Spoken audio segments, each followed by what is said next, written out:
जब हमारी बहनों बेटियों का सिंदूर छीना गया तो हमने आतंकियों के फन को उनके घर में घुस के कुचल दिया।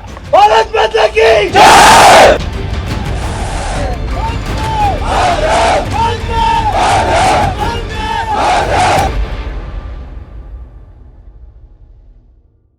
मुबारक हो, देश ने नया फैक्ट चेकर पाया है। नाम है नरेंद्र मोदी।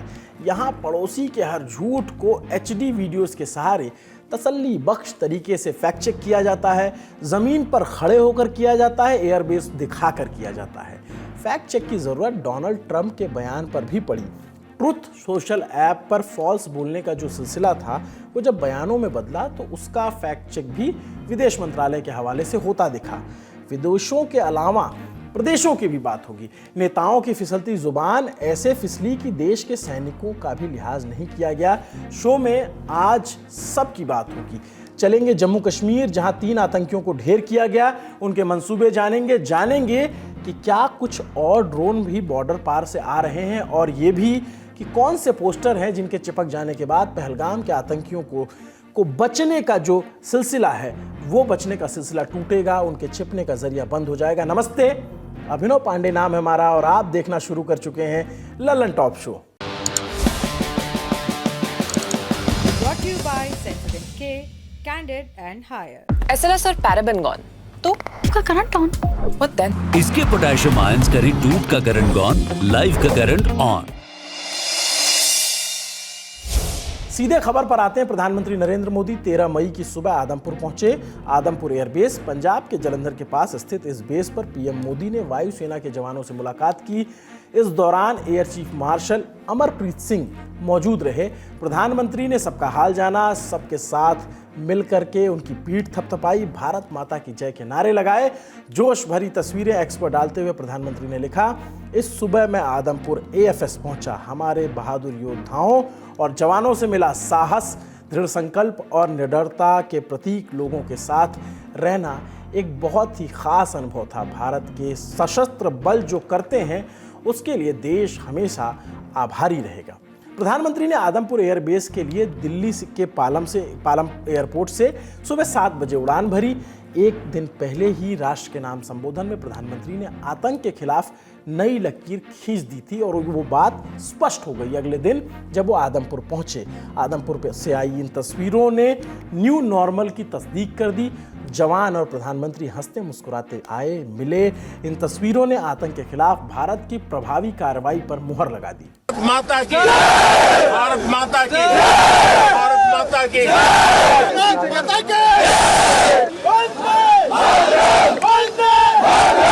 प्रधानमंत्री मोदी ने आदमपुर एयरबेस पर जवानों को संबोधित भी किया। उनके संबोधन की कुछ मुख्य बातें सुनते चलिए। जब हमारी बहनों बेटियों का सिंदूर छीना गया तो हमने आतंकियों के फन को उनके घर में घुस के कुचल दिया। आपने आतंक के तमाम बड़े अड्डों को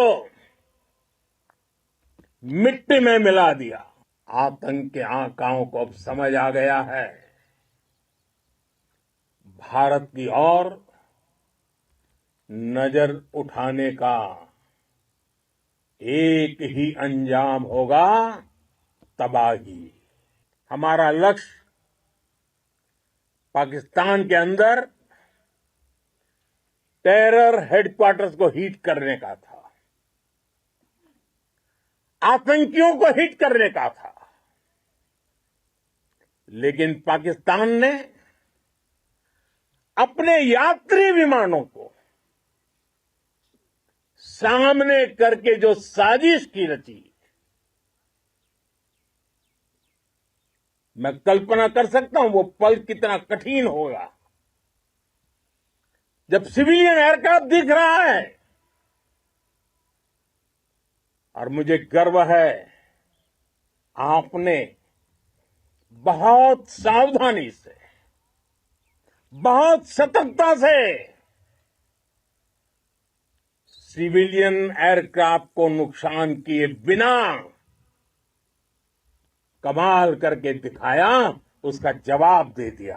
प्रधानमंत्री ने असली हीरोज से भी मुलाकात की, यानी आदमपुर एयर डिफेंस सिस्टम को ऑपरेट करने वाले जवानों से, जो जवान कंट्रोल रूम में बैठ करके पाकिस्तान की तरफ से भेजे गए तमाम ड्रोन्स, तमाम मिसाइलों को हवा में ही फुस कर दे रहे थे। पाकिस्तान बार बार ये झूठा प्रचार फैला रहा था कि उसने आदमपुर एयरबेस को निशाना बनाया, नुकसान पहुंचाया, भारत के एयर डिफेंस सिस्टम S-400 को नुकसान पहुंचाया, तबाह किया। खूब खुश हो रहे हैं, जश्न मना रहे हैं, लेकिन तस्वीर से सब कुछ साफ हो गया। जब प्रधानमंत्री बोल रहे थे तो पीछे S-400 अडिग खड़ा था, मिग भी था। इस पर पाकिस्तान का जो झूठा प्रचार था उसका लाइव फैक्ट चेक हो गया। भारत के दूसरे सबसे बड़े एयर बेस का दौरा कर रहे प्रधानमंत्री एक और मैसेज देते हैं, ऑपरेशन सिंदूर बस स्थगित हुआ है, समाप्त नहीं हुआ है। बात पाकिस्तान के झूठे प्रचार की हो रही है तो आज कुछ HD क्वालिटी में आई तस्वीरों के जरिए सच और साफ कर देते हैं। स्पेस टेक्नोलॉजीज की दुनिया में काम करने वाली अमेरिकी कंपनी मैक्सर टेक्नोलॉजीज ने हाई रेजोल्यूशन सैटेलाइट तस्वीरें जारी की। ये तस्वीरें 10 और 11 मई की हैं। इनमें साफ दिख रहा है कि भारतीय हमले से पाकिस्तान के कई महत्वपूर्ण सैन्य हवाई अड्डे, रनवे तबाह हुए, बड़े बड़े गड्ढे बन गए, तालाब बन गए। बारिश का मौसम आ रहा है, अगर पाकिस्तान चाहे जल संरक्षण करना तो इन गड्ढों का इस्तेमाल कर सकता है। उनके एयरक्राफ्ट हैंगर, प्रशासनिक इमारतें और गोदाम क्षतिग्रस्त हुए हैं। इन तस्वीरों से साफ हो गया।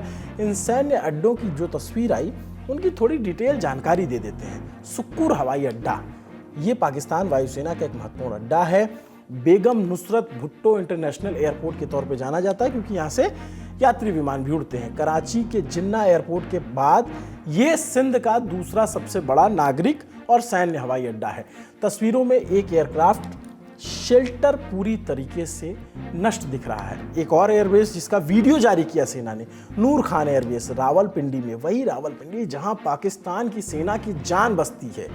रावलपिंडी में सेना का मुख्यालय है पाकिस्तान के, वहां से मात्र 10 किलोमीटर दूर है ये एयरबेस। यहाँ परिवहन विमान जैसे Lockheed C-130, Hercules, illusion 78 refueller और काराकोरम 8 ट्रेनर तैनात हैं। इन तस्वीरों से साफ है कि 2 सैन्य परिवहन जो विमान हैं उनको भी नुकसान हुआ है। रहीम यार खान हवाई अड्डा दक्षिणी पंजाब में पड़ता है। इसकी तस्वीरें भी, इसकी डिटेल भी भारत ने दी थी, लेकिन चूंकि भारत का पाकिस्तान ना माने, अमेरिका ने जारी कर दिया है, जिसकी सरपरस्ती में वो बड़ा खुश है, उसके प्रधानमंत्री बड़ी शुभकामनाएं और बधाई दे रहे हैं। उसकी तरफ से तस्वीरें आई हैं। उसकी एक स्पेस एजेंसी जो इसमें काम करती है, स्पेस एजेंसी ने टेक्नोलॉजीज के मामले में, भारतीय हमले में रनवे पर गड्ढा हुआ है जिसके आसपास मलबा बिखरा दिख रहा है। एक और हवाई अड्डा है, मुशाफ हवाई अड्डा, जिसको सगोदरा के नाम से जानते हैं, बड़ा हवाई अड्डा है। पाकिस्तान वायुसेना का एक महत्वपूर्ण ठिकाना है। F-16 fighting falcon, Chengdu 76 J7 जो चीन का है, मिराज 5 और JF-17 जैसे यहाँ पे उन्नत किस्म के विमान खड़े रहते हैं, यहाँ से चलते हैं। इस हवाई अड्डे को भी नुकसान पहुंचा है। इसके रनवे पर 2 बड़े गड्ढे बने हैं, एक 15 फीट का, एक 10 फीट का। पाकिस्तान चाहे तो अपनी सुविधानुसार एक में मछली पाल सकता है, एक में बत्तख। जैकोबाबाद हवाई अड्डा वो उत्तरी सिंध में है, जहाँ पर JF-17, ब्लॉक 2, F-16 और जो उसके तमाम एयरक्राफ्ट हैं जो माल ले जाते हैं या रसद पहुंचाते हैं, वो यहाँ तैनात रहते हैं। तस्वीरों में एयरक्राफ्ट हैंगर को भी नुकसान पहुंचा हुआ है। ये तस्वीरें भी सब कुछ साफ करती हैं। और भुलारी हवाई अड्डा में तो ज़बरदस्त नुकसान की खबर आई ही थी। ये पाकिस्तान का नया सैन्य अड्डा है। यहाँ JF-17, थंडर F-16 जैसे विमान तैनात रहते हैं। तस्वीरों में यहाँ पे भी कुछ हैंगर क्षतिग्रस्त हैं और कुछ विमानों को भी नुकसान पहुंचा दिख रहा है। इसके अलावा भी तबाही मची है। पसूर और सियालकोट के रडार ठिकानों को भी सटीक हथियारों से निशाना बनाया गया। इन हमलों का असर ये हुआ कि पाकिस्तान अपनी इमरजेंसी हवाई पट्टियों को फिर से तैयार करने में जुट गया। पाकिस्तान वायुसेना ने इस्लामाबाद, पेशावर और इस्लामाबाद लाहौर मोटर रनवे पर बनी M1, M2 आपात हवाई पट्टियों को सक्रिय करने की कोशिश करने लग गया, जिससे वो रसद या लॉजिस्टिक शुरू कर सके। सूत्रों की माने तो ज़्यादा हवाई अड्डों का जो ऑपरेशनल इंफ्रास्ट्रक्चर है वो टूटा हुआ है, बिखरा हुआ है, उसकी कमी है। पाकिस्तान जिससे गहरे सदमे में है। पाकिस्तान के एयरबेस को हुए नुकसान को विस्तार से समझते हैं। जी देखिए, जब से भारत की सरकार ने, भारत की मिलिट्री ने ऑपरेशन सिंदूर से जुड़ी हुई तस्वीरें जारी करना शुरू किया तो इंटरनेशनल मीडिया या इवन पाकिस्तान की मीडिया की बात करें तो ये एक सवाल उठाया जाता था कि ये तस्वीरें तो भारत की तरफ से आ रही हैं, हम उन्हें क्यों माने। तो एक अमेरिकी कमर्शियल जो सैटेलाइट होता है उससे हमने सीधा ये इन तस्वीरों को सोर्स किया है और ये हम कह सकते हैं कि एक न्यूट्रल सबूत है इस चीज़ का कि भारत ने जो ऑपरेशन सिंदूर में जो तीसरे दिन जो कार्रवाई की उसमें पाकिस्तान की वायुसेना को क्या क्या क्षति पहुंची है। एक एक करके इन तस्वीरों की बात कर लेते हैं। सबसे पहले बात करेंगे नूर खान जो कि रावलपिंडी और इस्लामाबाद के बीच में आता है। पाकिस्तान का सबसे वीवीआईपी बेस माना जाता है। पाकिस्तान के प्रधानमंत्री हों, DGISI हों, मिलिट्री चीफ हों, सबके विमान यहाँ से उड़ते हैं।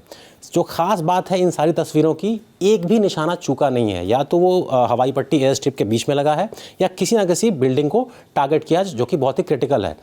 सिंध में चलते हैं। सिंध में शक्कर करके एक जगह है, वहाँ पे टर्की से आए हुए जो कॉम्बैट ड्रोन्स होते हैं उनको रखने की एक जगह थी। वो पूरी की पूरी जो जिसे हम हैंगर कहते हैं वो पूरा तबाह दिख रहा है। ख़ास बात है इन तस्वीरों की, बहुत ही हाई रेजोल्यूशन है।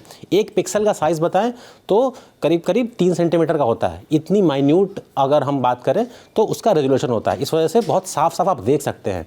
दूसरे बेसेस की बात करें तो उत्तर से लेके दक्षिण तक पाकिस्तान में शायद ही ऐसा कोई बेस हो जिसे भारत की वायुसेना ने निशाना बनाया हो और वहाँ सफल ना हुई हो। रहीम यार खान एक एयरपोर्ट हालांकि है, लेकिन उसे हम फॉरवर्ड बेस के तौर पर भी देखते हैं जो कि पंजाब से सटा हुआ है। वहाँ पे रनवे के बीच में एक बहुत ही बड़ा क्रेटर वो सैटेलाइट पिक्चर्स में दिखता है। इसके अलावा जो दूसरे बेसेस हैं सिंध में हो, जैकबाबाद की बात करें, जैकबाबाद F-16 जो पाकिस्तान का है उसका बेस माना जाता है। वहाँ के हैंगर्स पूरी तरह से तबाह दिखते हैं। सबसे बड़ा बेस अगर हम सरगोधा की बात करें, PAF मुसाफ, वहाँ पे कम से कम 2 बड़े क्रेटर देखे गए हैं। तो कुल मिला के अगर हम कहें तो एक न्यूट्रल सबूत है, एक तटस्थ सबूत है जो न सिर्फ भारत की मीडिया में बल्कि कल आप अमेरिका और लंदन के जो अखबार होंगे उनमें भी देखेंगे कि ये तस्वीरें छपेंगी। तो इन तस्वीरों का महत्व इसलिए भी है कि ये एक क्रेडिबिलिटी लेके आते हैं भारत के ऑपरेशन सिंदूर की कार्रवाई को लेकर। जानकारी ये भी है कि रहीम यार खान एयरबेस को 1 हफ्ते के लिए नॉन ऑपरेशनल घोषित कर दिया गया है। ये पाकिस्तान के हाई प्रोफेशनल सैन्य आधिकारिक अड्डों में से एक है। इन डेवलपमेंट्स के बाद जो प्रतिक्रिया आई उसको हम आपको बताएंगे, लेकिन एक मज़े की बात बताएं कि जो पाकिस्तान के लोग जश्न मना रहे हैं या जो पाकिस्तान का मीडिया दिखा रहा है, इससे इतर पाकिस्तान में कुछ तो रैशनल लोग होंगे जिनको ये तस्वीरें दिख रही होंगी, जिनको समझ में आ रहा होगा कि हिंदुस्तान की एयरफोर्स ने उनकी क्या गति की है। वो जानते हैं सब, और सब कुछ जानकर अनजान बनकर जश्न मनाने वालों को उनका जश्न मुबारक हो। इसीलिए तो असदुद्दीन ओवैसी जो है AIMIM के सांसद हैं, उन्होंने मौज ली है और लिखा है क्या शहबाज शरीफ और आसिम मुनीर चीन से किराए पर लिए गए एयरक्राफ्ट को रहीम यार खान एयरबेस पर लैंड करा पाएंगे? नहीं करा पाएंगे साहब, यही सवाल है और इसी में सब कुछ जवाब भी है। बात पाकिस्तान और उसके द्वारा प्रायोजित आतंकवाद की हो रही है, तो एक और अपडेट आपको दे देते हैं। जम्मू कश्मीर के शोपियां ज़िले के केलर के जंगलों में 13 मई को सुरक्षा बलों ने एक बड़ी कामयाबी हासिल की। मुठभेड़ हुई और 3 लश्कर तैयबा हाफिज सईद के 3 चेलों को मार गिराया गया है। सेना की जो राष्ट्रीय राइफल यूनिट है उसको खुफिया जानकारी मिली थी, जिसके बाद मुठभेड़ शुरू हुई। इसमें इसको जो ऑपरेशन केलर नाम दिया गया और अंजाम के लिए सेना की टुकड़ियां जुट गई। सेना ने एक्स पर लिखा 3 आतंकी ढेर किए गए, ऑपरेशन अभी जारी है। कौन थे ये आतंकी जिनकी खोपड़ी खोल दी गई? एक का नाम शाहिद कुट्टे शोपियां निवासी था। 2023 में एक हमला हुआ था और इसने 2023 में लश्कर ज्वाइन किया था। 2024 में एक हमला हुआ था जिसमें डेनिस रिजॉर्ट में गोलीबारी हुई थी और 2 जर्मन पर्यटक, एक ड्राइवर घायल हुए थे। मई 2024 में शोपियां के हीरपोरा में एक बीजेपी सरपंच की हत्या हुई थी, उसमें भी ये शामिल था। दूसरे का नाम था अदनान शफी, शोपियां का ही रहने वाला था। 2024 में लश्कर में जो शामिल होता है और वांची में जो एक गैर स्थानीय मजदूर की हत्या हुई थी उसमें शामिल था। निहत्तों को मारा था। जब हथियारबंद सामने आए तो फिर दुर्गति हो गई और ऐसी दुर्गति हुई कि दोबारा सांस लेने की जरूरत नहीं पड़ेगी। तीसरे आतंकी की पहचान अभी बाकी है। मारे गए आतंकियों के पास से AK-47 राइफल, अन्य हथियार और गोला बारूद मिले हैं जिनको सेना ने जब्त कर लिया है। अगला टारगेट सेना का बड़ी ही तल्लीनता और बेसब्री से पहलगाम के आतंकियों की है। जो 3 जिम्मेदार आतंकी बताए जा रहे हैं उनका एक पोस्टर जारी किया गया है। शोपियां जिले के कई जगहों पर इसे लगा देखा गया और इसमें जो है आतंक मुक्त कश्मीर लिखा है। इन आतंकियों के बारे में जानकारी देने वालों को 20 लाख रुपए का इनाम दिया जाएगा। पहचान गुप्त रखी जाएगी। तो आसपास आपको कहीं भी ये दिखें तो इनकी पहचान ज़रूरी है, कश्मीर के लिए भी, कश्मीरियत के लिए भी और हिंदुस्तान के लिए भी और आतंक के खिलाफ भी। तो अगर किसी को दिखते हैं तो ज़रूर बताएं। इनका नाम है आदिल हुसैन ठोकर, अली उर्फ तलहा और हाशिम मूसा। इनको ढूंढ निकालने का ऑपरेशन लगातार जारी है। कहां तक पहुंचा है, बता रहे साथी पत्रकार। सुरक्षा बलों को इनपुट मिला था खुफिया एजेंसीज का कि एक ग्रुप है लश्कर का जिसकी मूवमेंट वहां से मिली थी। उसके बाद आज सुबह ऑपरेशन शुरू हुआ। जॉइंट ऑपरेशन था सेना, सीआरपीएफ और पुलिस का। और जैसे ही किल्लर जंगल के एक इलाके में पहुंचे तो इनपुट सही साबित हुआ, मुठभेड़ शुरू हुई और 2-3 घंटे चलने के बाद जो है 3 लश्कर के लोकल काडर जो है उनको मार गिराया गया। इसमें सबसे इंपॉर्टेंट नाम शाहिद कुट्टे, जो कि शुपियन का लश्कर का ऑपरेशनल कमांडर था साउथ कश्मीर का और मोस्ट वांटेड था, क्योंकि लोकल काडर की बात करें तो एक ऐसा नाम था जिसके आसपास नॉन लोकल भी घूमते थे या फिर उसके जो लॉजिस्टिक्स हैं, उसका जो लोकल टेरेन का जो उसको पूरा पता होने का एडवांटेज था, उसका फायदा उठा रहे थे। लेकिन आज जो है तीनों ये मारे गए हैं। दूसरे 2 भी लोकल हैं। हालांकि वो जो लिस्ट थी सिक्योरिटी फोर्सेस में वो ऊपर नहीं, थोड़ा नीचे थे, लेकिन तब भी जो लश्कर के साथ जुड़े हुए थे। तो ये जो एनकाउंटर हुआ है इसमें कुछ गोला बारूद भी बरामद हुआ है। लेकिन दूसरी तरफ अगर आप पहलगाम जो ऑपरेशन है और जिन्होंने वो किया है, इस ऑपरेशन का उसके साथ कोई कनेक्शन नहीं है। वो अलग ऑपरेशन चल रहे हैं और वो नाम सब जानते हैं कौन है, 3 से 4 जिनके नाम आए हैं इन्वेस्टिगेशन में। लेकिन ये भी सुरक्षा बल एक बड़ी कामयाबी मान रहे हैं। और अमरनाथ यात्रा जो कि होने वाली है जुलाई में, उससे पहले एक जो अनुकूल सिक्योरिटी वातावरण है उसको बनाने की कोशिश है। और उस दिशा में, उस मिशन के लिए आने वाले दिनों में ऐसे ऑपरेशन जो हैं हमें और देखने को मिलेंगे। Candid dusting powder, 4 skin problems का एक expert solution. Candid dusting powder, हटा खुजली, लगा कैंडिड। ये थी पाकिस्तान और उसके पाले पोसे गए आतंकियों की बात। इनसे तो ऑपरेशन सिंदूर में ही निपट लिया जाएगा। फिलहाल जो आगे बढ़ते हैं वो है डिप्लोमेट चैनल की बात। क्रेडिट जीवी अमेरिकी राष्ट्रपति डोनाल्ड ट्रंप की। कल यानी 12 मई के शो में हमने आपको उनका एक बयान सुनाया था जिसमें वो कह रहे थे कि सीज फायर के लिए भारत और पाकिस्तान को धमकी देनी पड़ी। यही कहा गया कि भारत और पाकिस्तान नहीं रुके तो अमेरिका उनके साथ व्यापार नहीं करेगा। भारत ने अब ट्रंप का भी फैक्ट चेक कर दिया है। क्यों, कैसे? अंग्रेजी अखबार इंडियन एक्सप्रेस के मुताबिक, जो शुभोजीत राय हैं उनकी एक रिपोर्ट छपी है, उसके मुताबिक भारत सरकार के सूत्रों के हवाले से जरूरी बातें सामने आई। सूत्रों ने बताया कि अमेरिका के उपराष्ट्रपति जेडी वेंस और पीएम मोदी की बातचीत का जिक्र है और उस जिक्र में बताया गया कि वेंस और प्रधानमंत्री मोदी के बीच 9 मई को बात हुई। अमेरिका के विदेश मंत्री मार्को रूबियो और भारत के विदेश मंत्री एस जयशंकर के बीच भी बात हुई 9 मई और 10 मई दोनों दिन। 10 मई को रूबियो ने भारत के राष्ट्रीय सुरक्षा सलाहकार अजीत डोभाल से भी बात की। इन बातचीतों में कहीं भी व्यापार का जिक्र नहीं था। 9 मई के दिन जब जेडी वेंस प्रधानमंत्री मोदी से बात कर रहे थे, उसी दौरान अमेरिकी मीडिया संस्थान CNN में एक रिपोर्ट छपी थी। अलाइना ट्रिनी जो वहाँ की पत्रकार है, इस रिपोर्ट में एक ज़रूरी उल्लेख करती हैं, बताती हैं कि जेडी वेंस और मार्को रूबियो भारत पाकिस्तान के बीच तनाव पर कड़ी नज़र बनाए हुए हैं। इस बीच उन्होंने एक अलार्मिंग इंटेलिजेंस की बात कही है। अलार्मिंग इंटेलिजेंस मिला, ऐसा कहा, जिसके बाद वेंस ने प्रधानमंत्री मोदी को फ़ोन मिलाया और तनाव कम करने की बात की। व्हाइट हाउस ने इस अलार्मिंग इंटेलिजेंस के बारे में जानकारी देने से मना कर दिया। मतलब इस रिपोर्ट में अलार्मिंग इंटेलिजेंस की तो फोकस है, बातचीत है। अमेरिकी हुकूमत में बैठे लोगों ने भले ही अलार्मिंग इंटेलिजेंस की कोई जानकारी साझा नहीं की, लेकिन कयास लगाए जा रहे हैं कि भारत ने जब पाकिस्तान के सैन्य ठिकानों को तबाह और बर्बाद कर दिया, तब उसकी तरफ से अमेरिका को गुहार लगाई गई। एक खबर यह भी कि भारत ने पाकिस्तान के परमाणु ठिकानों के नाक के नीचे हमला किया, जिसके बाद पाकिस्तान और डर गया। हालांकि इसकी पुष्टि नहीं हुई है, लेकिन एक मुस्कुराहट थी, उसमें काफ़ी कुछ समझ में आ रहा था। अब वापस ट्रंप पर चलते हैं। इस तरह ट्रंप के दावे जो वो कर रहे हैं, उनका ट्रैक रिकॉर्ड लंबा रहा है और ठीक नहीं है। 2019 में जुलाई में ट्रंप ने कुछ ऐसा दावा किया था, कहा था कि प्रधानमंत्री मोदी ने उनसे जम्मू कश्मीर के मसले पर मध्यस्थता करने को कहा है। भारत ने उनके इस दावे का भी खंडन किया था और कहा था कि इस मामले पर किसी भी तीसरे पक्ष का दखल स्वीकार नहीं, और ये भारत की विदेश नीति का सबसे मजबूत और माकूल हिस्सा है कि कश्मीर में हमें कोई तीसरा व्यक्ति नहीं चाहिए। वो 2 देशों के बीच का मसला है और दूसरा भी जबरदस्ती घुसा है। ये बात भारत की तरफ से स्पष्ट है। इधर प्रधानमंत्री मोदी 12 मई को अपने भाषण में साफ कर चुके हैं कि पाकिस्तान से बात तभी होगी और जब होगी तो सिर्फ पीओजेके और आतंकवाद के मसले पर होगी। ट्रेड, ट्रंप और कश्मीर पर भारत सरकार का आधिकारिक बयान भी आ गया है। उन्होंने अपना रुख साफ किया, कहा कि गोली का जवाब गोले से देंगे। विदेश मंत्रालय के प्रवक्ता रणधीर जायसवाल ने प्रेस ब्रीफिंग की और उन्होंने कहा कि सीजफायर वार्ता में ट्रेड का कोई भी जिक्र नहीं हुआ और ये भी कि कश्मीर पर कोई मध्यस्थता स्वीकार नहीं है। From the time of Operation Sindoor commenced on 7th May till the understanding on cessation of firing and military action on 10th May, there were conversations between Indian and US leaders on the evolving military situation. The issue of trade did not come up in any of these discussions.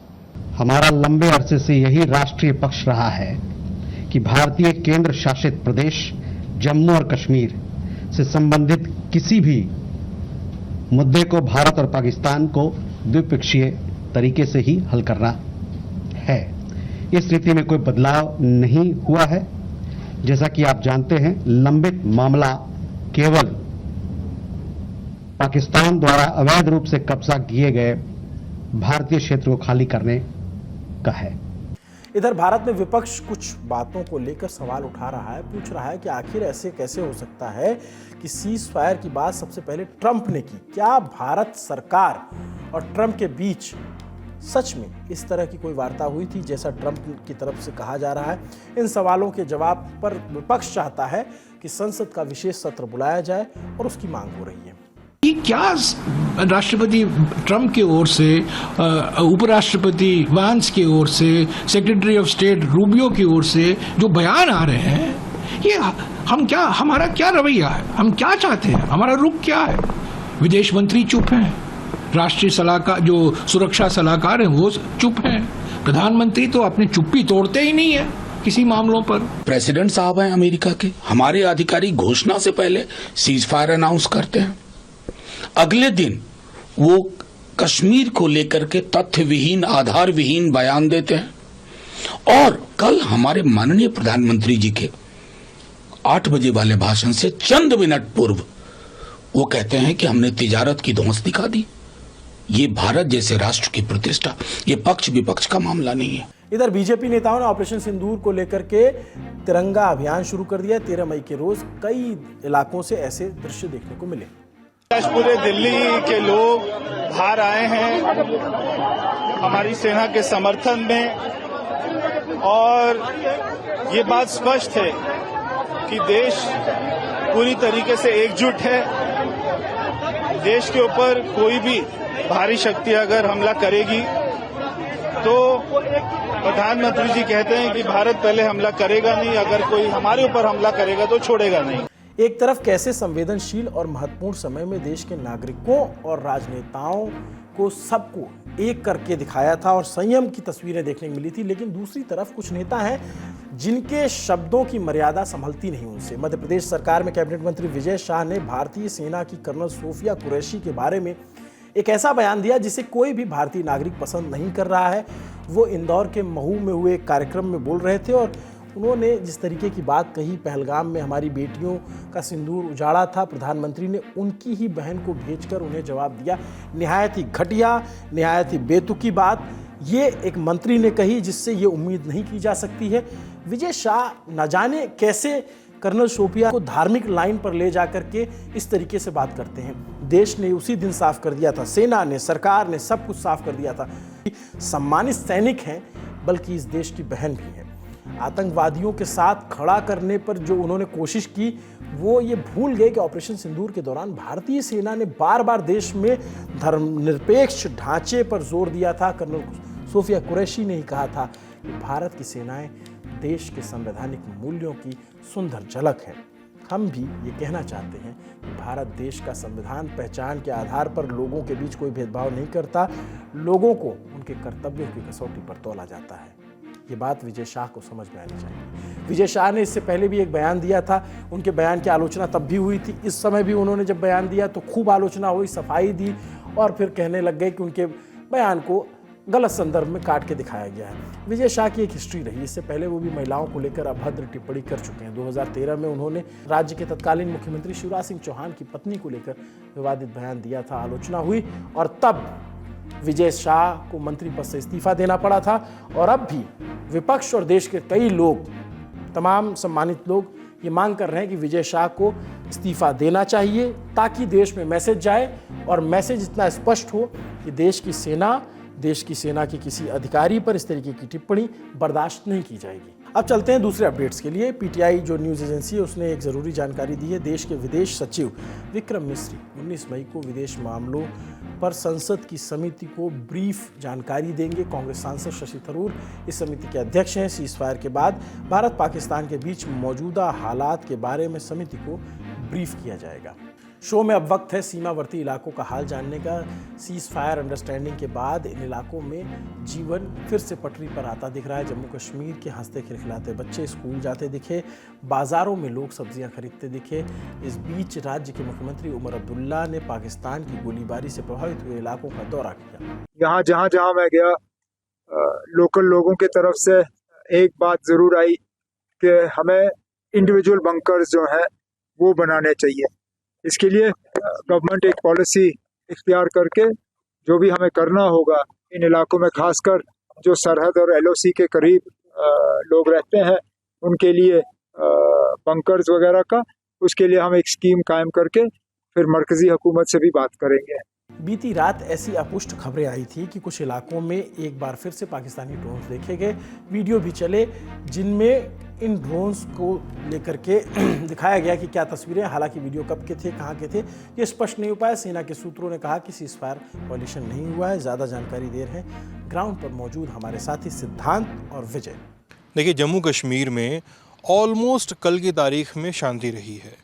कल की रात थोड़ी सी शुक्र के साथ गुजरी है। इस वजह से ही बारामूला के लोग, बारामूला में मौजूद लोग, शेल्टर्स में मौजूद लोग, श्रीनगर में शेल्टर्स में मौजूद लोग या अपने सगे संबंधियों के मौजूद लोग उड़ी की ओर वापस जाने लगे हैं। उड़ी पे जहाँ पे सबसे अधिक शेलिंग हुई, यही हाल कुपवाड़ा में भी देखा गया आज की तारीख में 13 मई को, कि जहाँ पे लोग अपने अपने घरों की ओर आज थोड़ी मात्रा में वापस जाते दिखाई दे रहे हैं।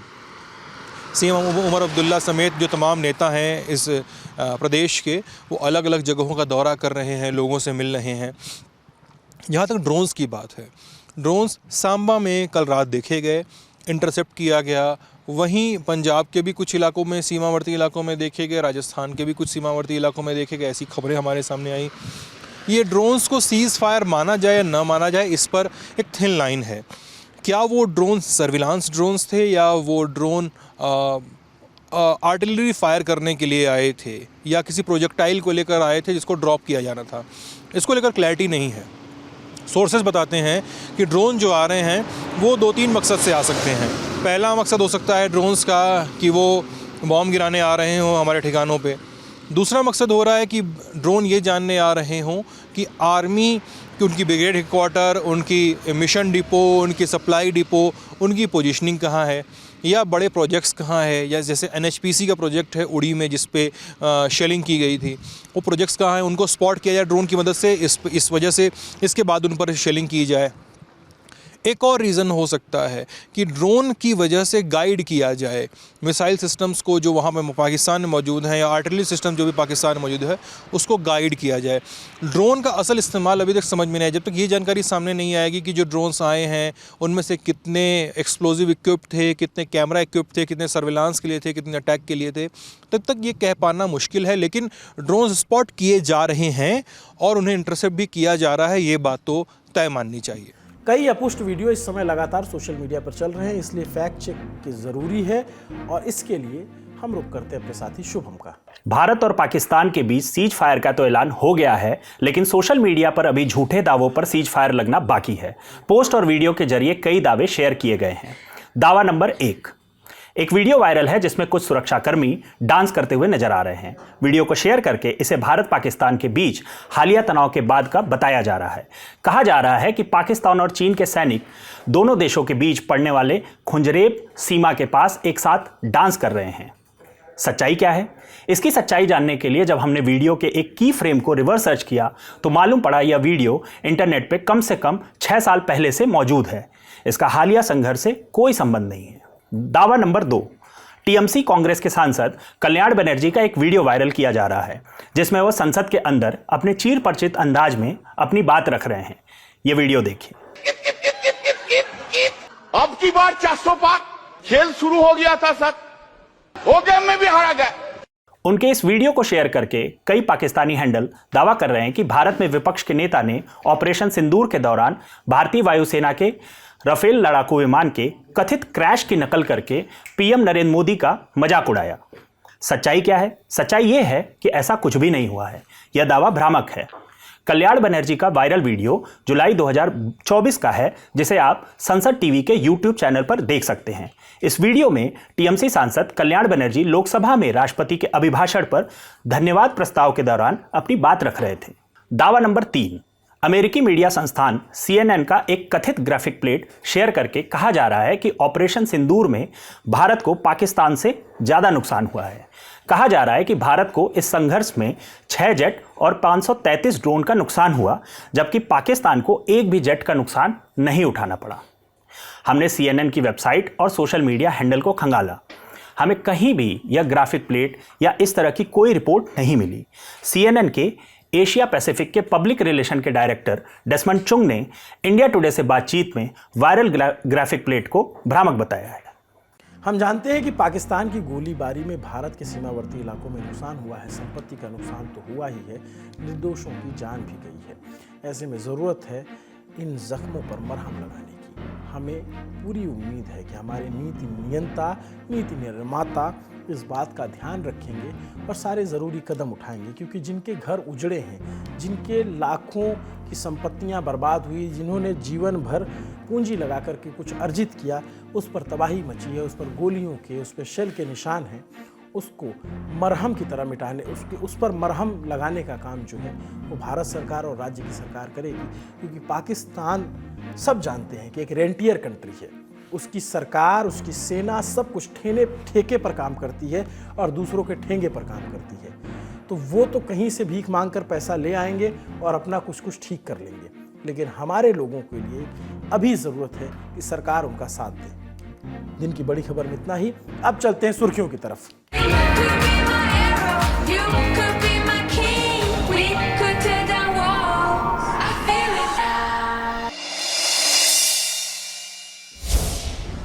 सीजीआई संजीव खन्ना 13 मई 2025 को रिटायर हो गए। उनके सम्मान में आयोजित सेरेमोनियल बेंच की कार्यवाही के दौरान सुप्रीम कोर्ट बार के सदस्यों और कानून की दुनिया से जुड़े वरिष्ठ लोगों ने पूरी गर्मजोशी से उन्हें विदाई दी।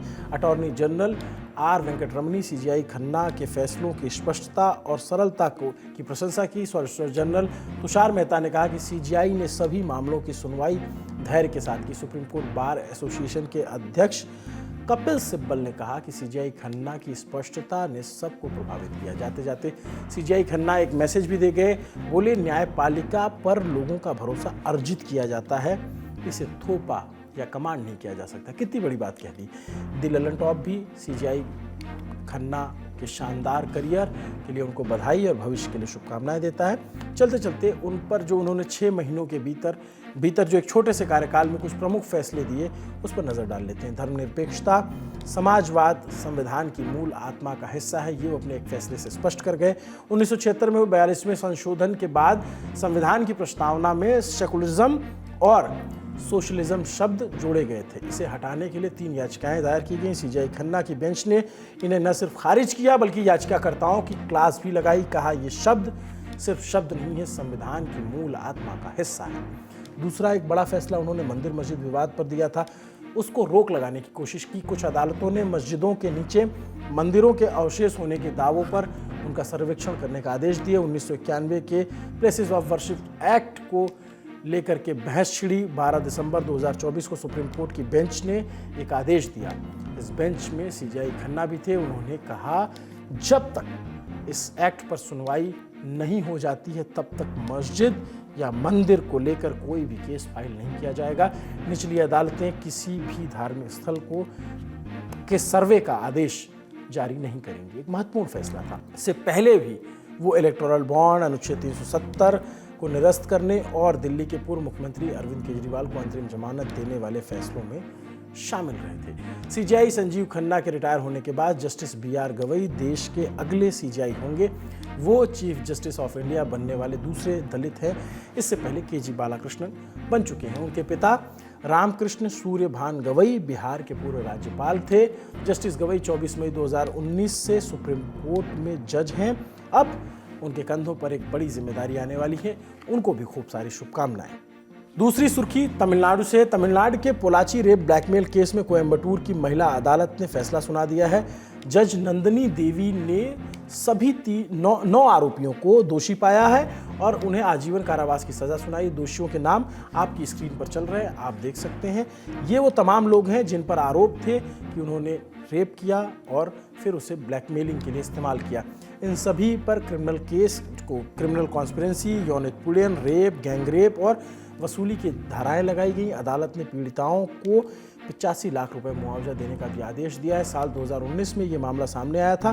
दोषियों ने कुल 8 महिलाओं के साथ अपराध को अंजाम दिया था।